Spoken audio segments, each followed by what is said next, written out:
সকাল হলো, সাহাবীদের মনের আশা, মনের কামনা, মনের বাসনা মনের মধ্যে থাকলো। নবী আমার বলতেছেন, আইনা আলী ইবনে আবি তালিব, আলী ইবনে আবি তালিব কোথায়? তো সাহাবীগণ বলতেছেন, ইয়া রাসূলুল্লাহ, আলীর চোখ উঠেছে। জোরে বলেন, একটু জোরে বলেন না। সাহাবী বলতেছেন, আলীর চোখ উঠেছে, চোখে ব্যথা। তো নবী আমার বলতেছেন, ডাকো। আলী মুর্তজা রাদিয়াল্লাহু তাআলা আনহুকে ডাকা হলো। বলে, আলী কি হয়েছে? বলে, এই চোখে আমার গতকাল থেকে ব্যথা শুরু হয়েছে। আমার নবী বলে, এগিয়ে এসো, এগিয়ে এসো। এগিয়ে আসলেন।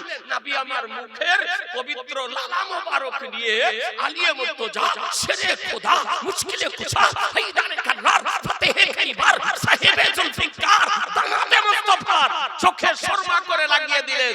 আলী মুর্তজা বলেন, কসম খোদার, সঙ্গে সঙ্গে আমার চোখের ব্যথা ভালো হয়ে গিয়েছে। চোখের ব্যথা ভালো হয়ে গেল। নবী আমার ইসলামিক পতাকা খাইবারের যুদ্ধে আলী মুর্তজা রাদিয়াল্লাহু তাআলা আনহুকে প্রদান করেছিলেন। এ বেরাদারান ইসলাম, যুদ্ধ চলতেছিল, তুমুল যুদ্ধ, কঠিন জঞ্জ যুদ্ধ চলতেছিল। আলী মুর্তজার হাত থেকে একটি ঢালো আপনার কেটে গিয়েছিল। আর সেই দিন আলী মুর্তজার হাতে জুলফিকার তরবারি আপনার দিয়েছিলেন। নবী আমার ও জুলফিকার তরবারি, যার আগে উধার ছিল, যার পিছনে উধার ছিল, যখন নবীর হাতে যেত তার ছায়া পড়তো না। তার ছায়া সূর্যের আলো তো পড়তো না, চন্দ্রের আলো তো পড়তো না। তো সেই দিন নবী আমার শেরে খোদাকে জুলফিকার তরবারি দিয়েছিলেন। যখন আপনার কয়েকটি ঢাল হাত থেকে কেটে গেল, তো শেষ পর্যন্ত দুর্গর সামনে চলে গিয়েছে। ওই খাইবারের যে দুর্গ ছিল, দুর্গর সামনে চলে গিয়েছে। আমার শেরে খোদা রাদিয়াল্লাহু তাআলা আনহু এদিক ওদিক দেখার পর ওই দুর্গের ফাটকে আপনার লাথি মেরে দিলেন। আর যেমন ফাটকে লাথি মেরে দেওয়া, যে বড় ফাটক লোহার গেট ছিল, ফাটকটা আপনার উখড়ে গেল। আর যখন উখড়ে গেল, আমার শেরে খোদা ওকে বাম হাতে উঠিয়ে ঢাল করে ব্যবহার করেছিলেন ওই খাইবারের যুদ্ধে মুসলমান। ওই ফাটকটার ওজন কত ছিল? তারিখ বলে, হিস্ট্রি বলে যে শক্তিশালী 40 জন ব্যক্তি ওই দুর্গর ফাটককে হিলাতে পারত না, নড়াতে পারত না, এত ওজনদার ছিল। অথচ আমার শেরে খোদা খাইবারের যুদ্ধের দিন বাম হাতে উঠিয়ে ঢাল করে ব্যবহার করেছিলেন মুসলমান। আপনাদেরকে বলতে চাই, হ্যাঁ, ও আলী রাদিয়াল্লাহু তাআলা আনহু কার নাম? যে আলী, ওই আলী রাদিয়াল্লাহু তাআলা আনহুকে এই বাংলাদেশের তথাকথিত একজন জ্ঞানপাপী, তথাকথিত একজন ডাক্তার, তথাকথিত একজন আজহারি, সেই আলীকে মাতাল বলেছে মুসলমান। কি বলেছে? মাতাল বলেছে। বলুন মুসলমান, যদি শেরে খোদাকে মাতাল যদি বলে, মদখোর যদি বলে, ও আপনার মুসলমান থাকবে? জোরে বলবেন না। এ বেরাদারান ইসলাম, বলছে আলী রাদিয়াল্লাহু তাআলা আনহু মদ পান করে মাগরিবের নামাজে দাঁড়িয়ে গিয়েছিলেন। আর মাগরিবের নামাজে দাঁড়িয়ে গিয়ে সূরা কাফিরুন পড়তে গিয়ে ভুল পড়ে দিয়েছিলেন, লা ছেড়ে দিয়েছিলেন, মাতাল শব্দ ব্যবহার করেছে।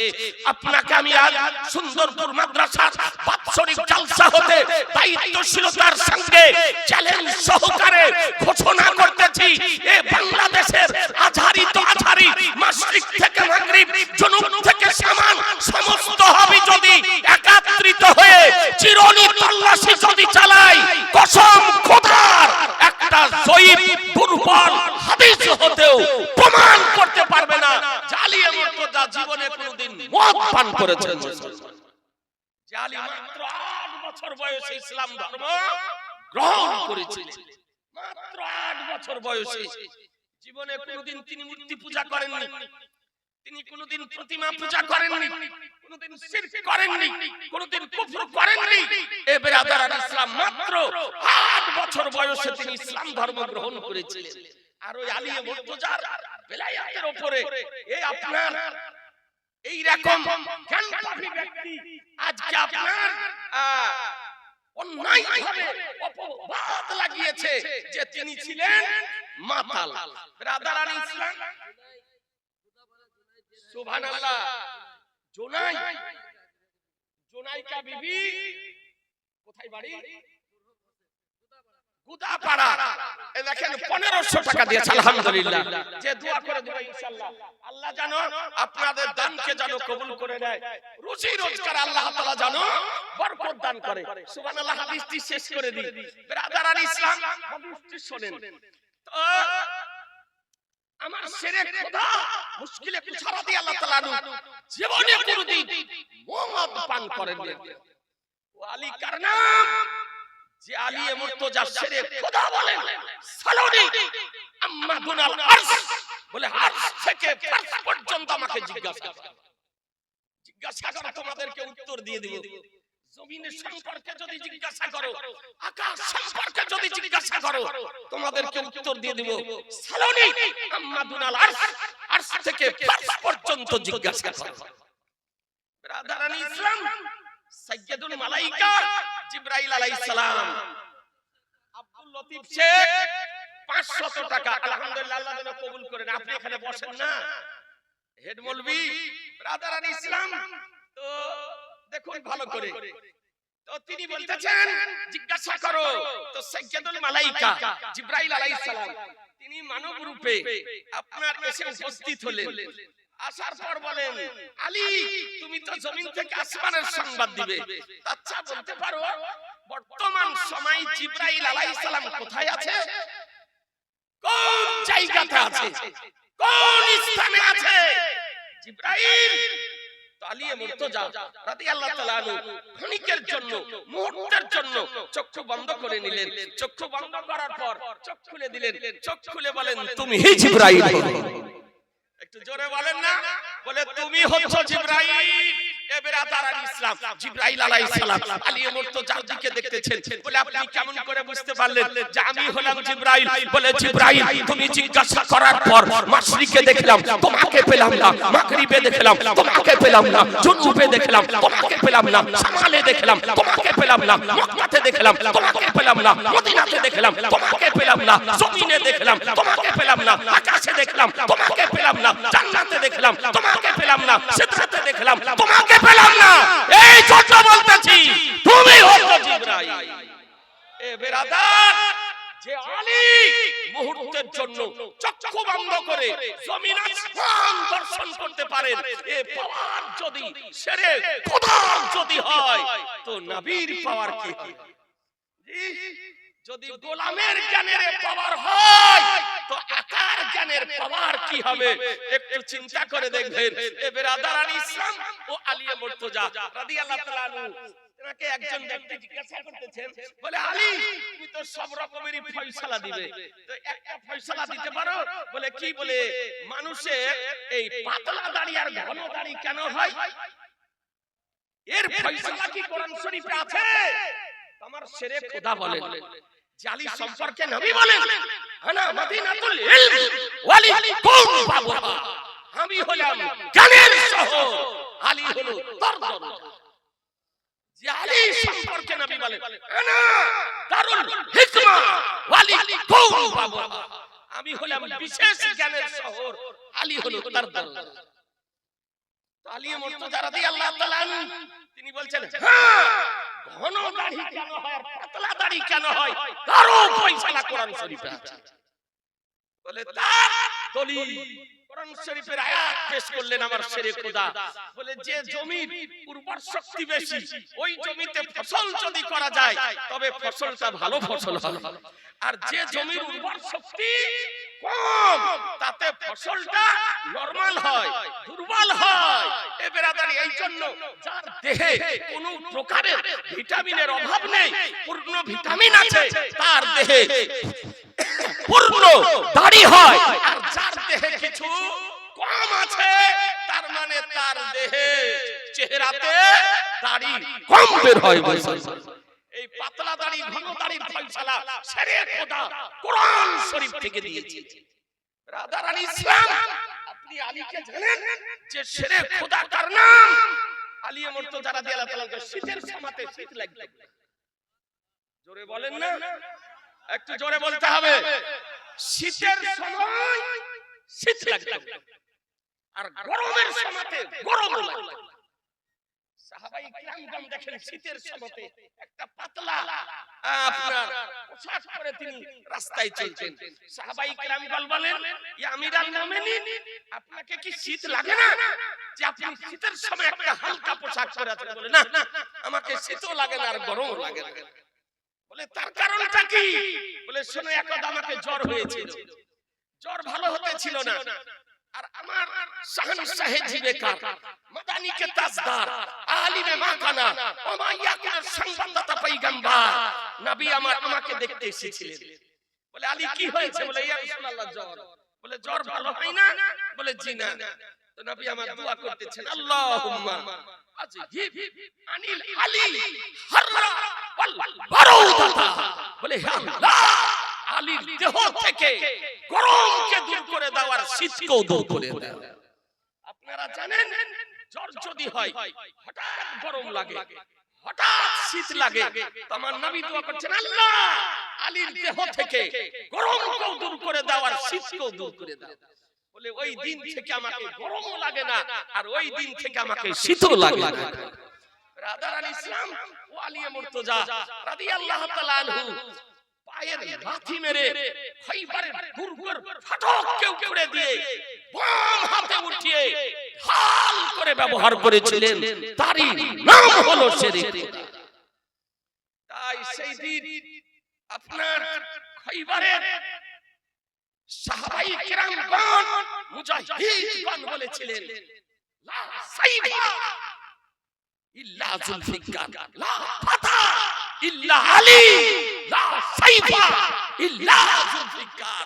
পৃথিবীর বুকে যুবক যদি থাকে তো শেরে খোদা আছে, আর পৃথিবীর বুকে তরবারি যদি থাকে তো যুলফিকার তরবারি আছে। রাদারানি ইসলাম ও আলী মুর্তজা রাদিয়াল্লাহু তাআলা আনহু দ্বারা আল্লাহ তাআলা খৈবরের যুদ্ধে বিজয় দান করেছিলেন। রাদার তো খৈবরের যুদ্ধ বিজয়ের পর নবী আমার ফিরে আসতেছিলেন। ভালো করে শুনেন হাদিসটি, আপনি বুখারী শরীফ পড়ে দেখুন, আপনার 859 পৃষ্ঠায় হাদিসটি ভারতীয় প্রিন্টে বর্ণিত হয়েছে। তো একজন ইহুদি মহিলা আমার নবীকে দাওয়াত করলেন। ফিরে আসার পথে নবী আমার দাওয়াত গ্রহণ করে নিলেন। নবীর সঙ্গে সাহাবীও ছিলেন। দাওয়াত গ্রহণ করার পর বাড়ি প্রবেশ করেছেন। নবীর সামনে খাবার লাগানো হয়েছে, আর আপনার ওই ইহুদি মহিলাকে দিয়ে আপনার মাংসের সঙ্গে বিষাক্ত বিষ মিশ্রিত করে সামনে আপনার রাখা হয়েছে। গোশত খুব টেস্টফুল, মজাদার গোশত, সুস্বাদু গোশত, আর ওই গোশতে আপনার বিষ মাখিয়েছে, বিষাক্ত বিষ। রাদারানি ইসলাম সামনে রেখেছে। তাদের উদ্দেশ্য কি? ভালো করে শুনেন, যে নবী সত্য নবী না নবী মিথ্যা নবী, নবী কাজকে পরীক্ষা করবে, ইমতিহান করবে। সামনে রাখা আছে কয়েক রকমের হাদিস শরীফ বর্ণিত হয়েছে। এটা আপনাকে আমি বুখারী শরীফের হাদিস শোনাতেছি। এরা বুখারী বুখারী করে চিৎকার করে, বুখারী বুঝে না। দেওবন্দি বুখারী বুঝে না, তাবলীগী বুখারী বুঝে না, জামাতি বুখারী বুঝে না, আহলে হাদিস বুখারী বুঝে না। যদি বুখারী যদি বুঝতো তবে ওয়াহাবী হতো না, বুখারী যদি বুঝতো দেওবন্দি হতো না, বুখারী যদি বুঝতো তাবলীগী হতো না, বুখারী যদি বুঝতো জামাতে ইসলামী হতো না। এই বুখারী পড়ে বুঝে না, এই জন্য বলা হয়েছে জ্ঞান যদি থাকে তো ওয়াহাবী হবে না, আর ওয়াহাবী যদি হয় তার মধ্যে জ্ঞান থাকবে না। কথা বুঝছেন না? জ্ঞান যদি থাকে তো ওয়াহাবী হবে না, আর ওয়াহাবী যদি হয় তার মধ্যে জ্ঞান থাকবে না। ওরা বলে এক রকম আর করে আর। আপনাদেরকে ভালো করে বলি, এই দলগুলি নিয়ে যাওয়া যাবে? জোরে বলেন না, এই দলগুলি নিয়ে যাওয়া যাবে? একটু হাত তুলে বলেন যাওয়া যাবে। জিনা মুসলমান, এরা নবীর পক্ষে না বিপক্ষে? এরা নবীর বিপক্ষে। এরা হলো আবু জাহালের দলের লোক। এরা আবু জাহালের দলের লোক। খুব সাবধান, কোন দেশে ডাবচোর বক্তা বেরিয়েছে, কোন দেশে মাস্টার বক্তা বেরিয়েছে, কোন দেশে রাজমিস্ত্রি বক্তা বেরিয়েছে, কোন দেশে ঘড়ির মেকার বক্তা বেরিয়েছে, কোন দেশে কম্পিউটারের মেকার বেরিয়েছে, কোন দেশে মুসলমানি না হওয়া বক্তা বেরিয়েছে। আপনি জানেন যে রকম বক্তা বেরিয়েছে সোশ্যাল মিডিয়াতে, যার মুসলমানি হয়নি। জি জি জি। ব্রাদারান ইসলাম, আপনাদেরকে বলি, ইউটিউবে ফেসবুকে কারো বক্তব্য যদি শুনেন, যাচাই বাছাই করে বক্তব্য শুনবেন। এই মুর্শিদাবাদে একটা বক্তা বেরিয়েছে ঘড়ির মেকার। জি জি। মেকানিং করতে করতে আপনার বক্তা হয়ে গেছে সোশ্যাল মিডিয়াতে। জীবনে মাদ্রাসার কোনো দরজা চোখে দেখে নাম বলতে যাওয়ার নাম শুনলে বুঝতে পারবেন না যে এই দিকটা না ও দিকটা, মুসলমানি হওয়া না মুসলমানি না হওয়া বুঝতে পারবেন না। নামটা যদি নাম বলতে চাইছি না, দেখেন সিস্টার রাহুল, এই পশ্চিমবঙ্গে এটাই আমি প্রথমে বলেছিলাম, সিস্টার রাহুল, বুঝতে পারলেন? আর একটা রাজমিস্ত্রি বেরিয়েছে, এই 24 পরগনা বাড়ি রাজমিস্ত্রি, লেখাপড়া জানে না, আরবি পড়তে জানে না। চ্যালেঞ্জ মুসলমান, এক লাইনের আরবি পড়ার ক্ষমতা পান, এক লাইন মাদ্রাসা চাঁদা করে বেড়াতো, তারপরে আপনার ভিক্ষা করে বেড়ায়, এখনো ভিক্ষা করতে যাই। জি জি। রমজান মাসে তারপরে হাজি লিয়া দালালিও করে। জি হুজুর। যাওয়ার উমরাতে নিয়ে যাওয়ার দালালি করে, একটা হাজির উপরে 20,000 25,000 টাকা করে দালালি করে, 30,000 টাকা করে দালালি করে। আপনার আরবি পড়তে জানে না, বলছে যেমন ইসলামে ঘোড়ার ডিমের কোনো অস্তিত্ব নাই, এই রকম ইসলাম ধর্মে পীরের কোনো অস্তিত্ব নাই। নাউজুবিল্লাহ নাউজুবিল্লাহ। ব্রাদার আজকে তো কোরআন শরীফ পড়তে জানে না, হাদিস শরীফ পড়তে জানে না, তো জীবনে হাদিস শরীফ কোনদিন পড়েনি, ইহুদি খ্রিস্টানদের টাকাতে চলে। ওই হারামখোর বলেছে, বলছে যে উটের পেশাব খাওয়া যায়। নাউজুবিল্লাহ উটের পেশাব খাওয়া যায়। তো ব্রাদার ইসলাম কোনদিন শুনেছেন যে উটের পেশাব খায়? আমার দয়ার নবী একদা বলেছিলেন, একটা অসুখ হয়েছিল, পেটে পানি হয়ে যাওয়া, ভুঁড়ি মোটা হয়ে যাওয়া, ওই সময় ওই অসুস্থ ব্যক্তিদের জন্য কেবলমাত্র অনুমতি দিয়েছিলেন, কিন্তু শরীয়তে পেশাব হলো নাপাক, পেশাব খাওয়া হারাম। আর ও বলতেছে উটের পেশাব খাওয়া যায়। তাহলে ও কোন জাতের লোক? উটের পেশাব খাওয়া জাতের লোক। জি জি জি। উটের পেশাব খাওয়া জাতের লোক। আর গুরু বলতেছে গরুর পেশাবে যদি কাপড় যদি চুভেও যদি যায়, ঢুকেও যদি যায়, তো ওই কাপড় পরে নামাজ হবে, তো কোনো ক্ষতি নাই। নাউজুবিল্লাহ। কোন জাতের জাত আপনি জানেন না? কাকড়া খাওয়া দলের লোক, কোচা খাওয়া দলের লোক, শামুক খাওয়া দলের লোক, ঝিনুক খাওয়া দলের লোক, গরু ছাগল উধুড়ির ভুড়ি ভুটি সেকনা খাওয়া দলের লোক, কালো কাকের মাংস খাওয়া দলের লোক, উটের পেশাব খাওয়ার দলের লোক। ওরই নাম হলো পচা ওয়াহাবি। গলগলা পচা ওয়াহাবি। যে গলগলা পচা ওয়াহাবি কাকে বলে? যে উটের পেশাব। বেশক। গলগলা পচা ওয়াহাবি কাকে বলে? যে শামুক খাওয়াকে জায়েজ বলে। গলগলা পচা ওয়াহাবি কাকে বলে? যে ঝিনুক খাওয়াকে জায়েজ বলে। গলগলা পচা ওয়াহাবি কাকে বলে? যে কোচা খাওয়াকে জায়েজ বলে। বলছে যে সব খাওয়া জায়েজ। ব্রাদারান ইসলাম আপনি দেখবেন না, আদিবাসী তো খায় না, খায় আদিবাসীতে খায় শামুক ঝিনুক, আপনি খেতে দেখেছেন? বলছে যে নাপাক অবস্থায় মহিলারা হাইজ অবস্থায় কোরআন শরীফ ধরে পড়তে পারবে। নাউজুবিল্লাহি মিন জালিক। আমরা বিনা ওযুতে কোরআন শরীফ স্পর্শ করি না।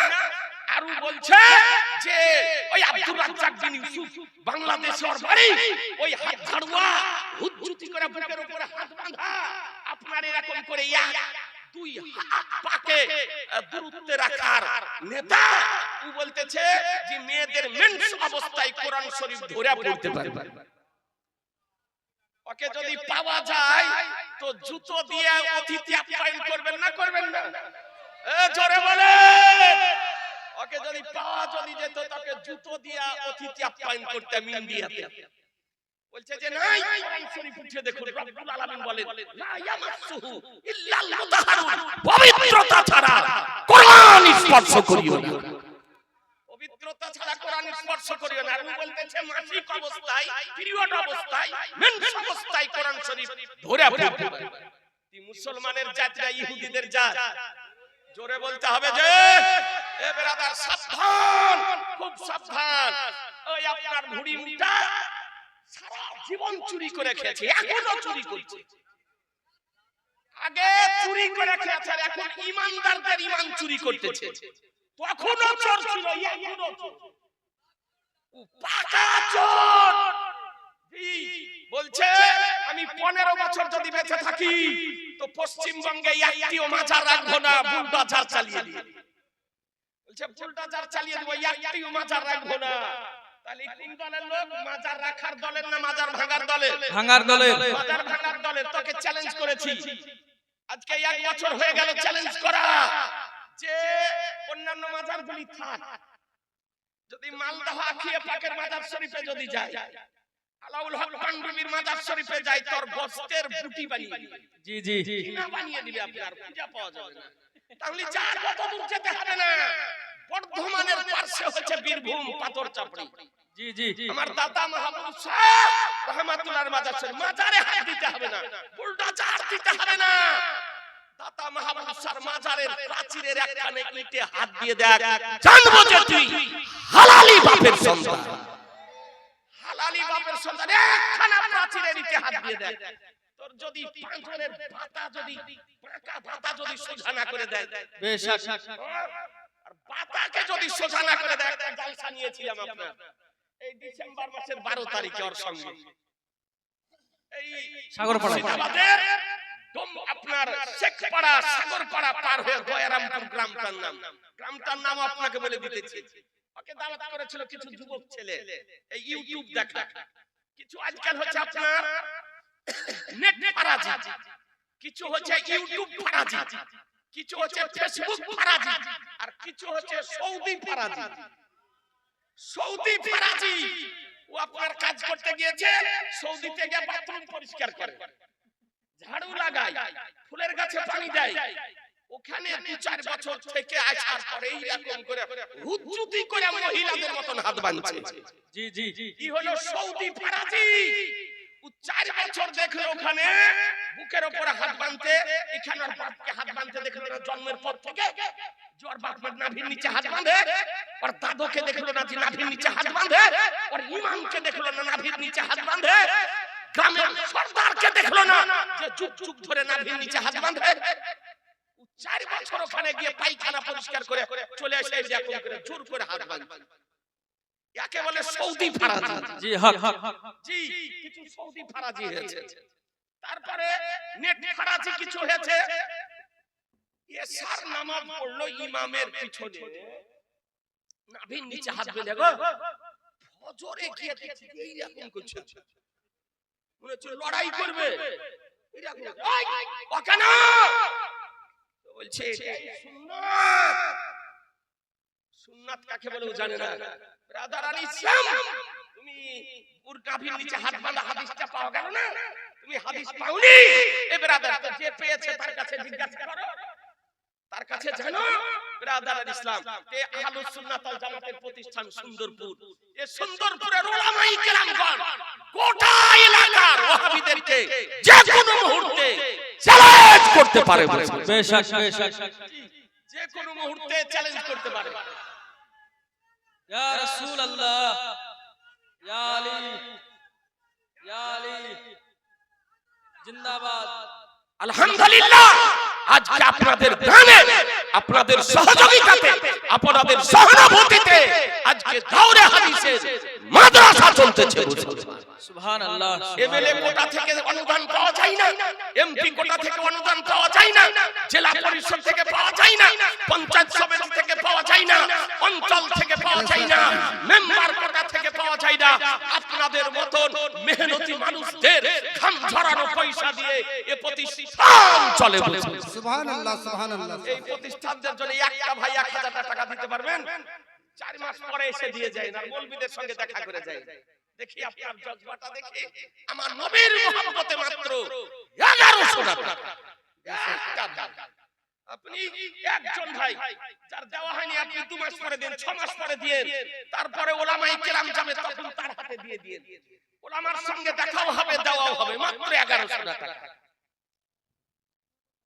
2000 টাকা রাইহাই। কি নাম বাড়ি? মনিগ্রাম। একটু কেউ লিখে লাও না গো। আলহামদুলিল্লাহ, এ বাবু দিয়েছে 1000 টাকা। এ বেটা আর 100 টাকা না, হাদিস যে শুনিয়ে দিতেছি। আলহামদুলিল্লাহ, রাইহান ভাই 2000 টাকা দিবে। আলহামদুলিল্লাহ। আরে বাবু 1000 টাকা দিয়েছে, আল্লাহ জানে কবুল। আর একটা ভাই দেন 1100 টাকা 4 মাস পরে দিয়ে। সুবহানাল্লাহ। 2 মাস পরে দিয়ে। এ বেরাদার, ধান বিক্রি করে দিয়ে মাত্র 1100 টাকা। পিতার নামে, মায়ের নামে, দাদা দাদির নামে মাত্র 1100 টাকা। হাদিস কি? সুবহানাল্লাহ। একটা ভাই পারবেন না? নাই। আমার রাসূলুল্লাহর দোহাই দিয়ে বলি, সবচেয়ে গুম্বাদের দোহাই দিয়ে বলি, মাত্র 1100 টাকা।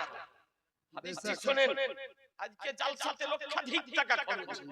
এ বেরাদারান, ইসলাম মাদ্রাসা চালাতে গিয়ে লক্ষাধিক টাকা মাসিক খরচ হয়। একটা ভাই নাই, একজন ভাই 1100 টাকা। একজন ভাই একটা হাত উঠান। জি, একজন ভাই রাসূলুল্লাহর দোহাই দিয়েছে। পারবেন না? ডানে বামে কোন একটা ভাই 2 মাস 4 মাস 6 মাস পরে দিন। ব্রাদারান, ইসলাম দেওয়ার মতন নাই।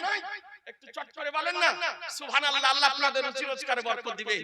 এ ব্রাদারান, ইসলাম মাত্র 1100 টাকা, বেশি কিছু আপনাকে বলে দিই। আলহামদুলিল্লাহ, 2 মাস পরে দিন। কি বাবুর নাম?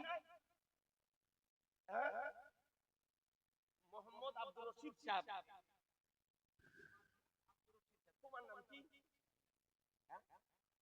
আমানুল্লাহ শেখ। একটু লিখে দাও। বা আমানুল্লাহ, দেখেন বাবু আমার 1100 টাকা দিয়েছে। আলহামদুলিল্লাহ, আল্লাহ যেন কবুল করে নেয়।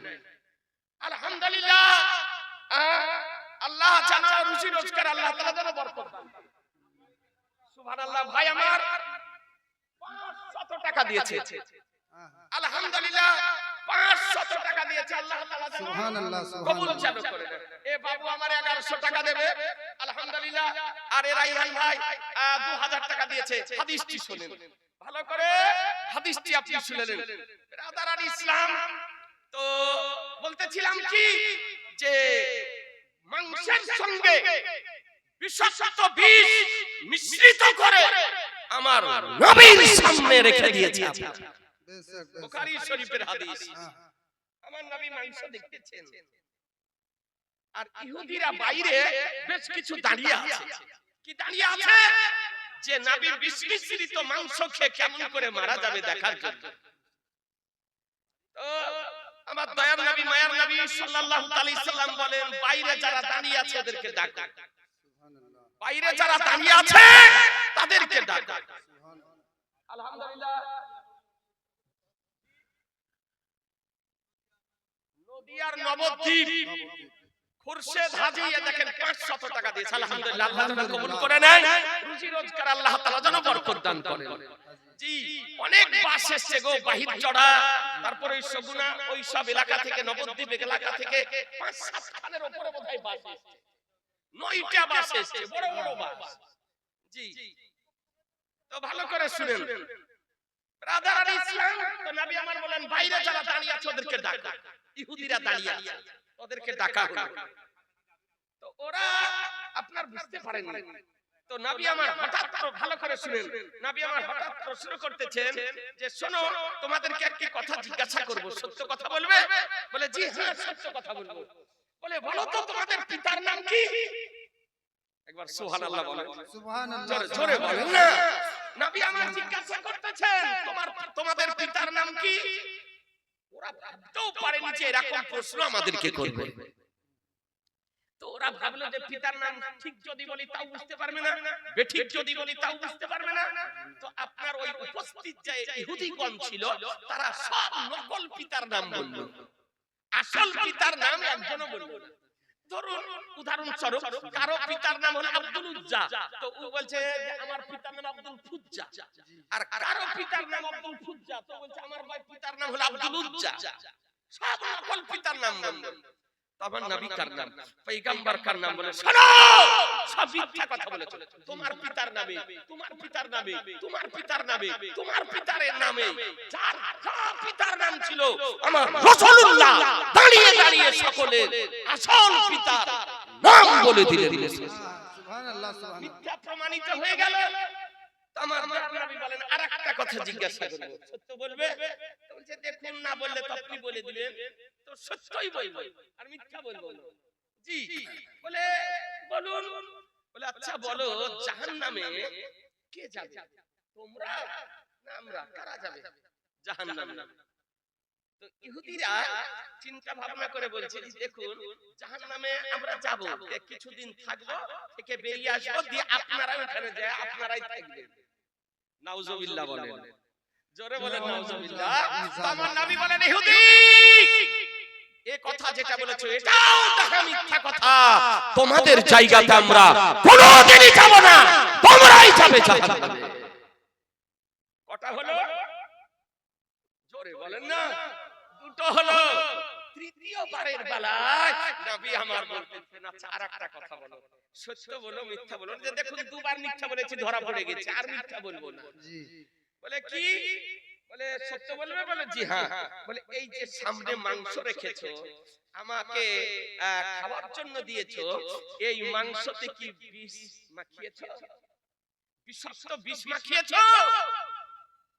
ইহুদিরা দেখলো যে মিথ্যা যদি বলি ধরা পড়ে যাব, তো বললো যে জি হ্যাঁ বিষ মাখিয়েছি, বিষাক্ত বিষ মাখিয়েছি।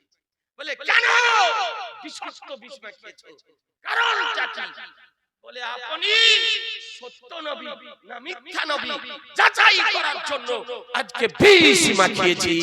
যদি আপনি সত্য নবী যদি হন তবে বিষে আপনার কোনো ক্ষতি করবে না, কোনো রিঅ্যাকশন হবে না। আর মিথ্যা নবী যদি হন তবে আপনার কাছ থেকে আমরা মুক্তি পেয়ে যাব। তাই যাচাই করার জন্য আজকে রান্না করা মাংসে বিষ মাখিয়েছি। বলুন মুসলমান, এহেন অবস্থাতে ওই বিষ মিশ্রিত মাংসটা খাবার নবীর প্রয়োজন ছিল না ছিল না? জোরে বলেন না, আর একটু জোরে। ছিল।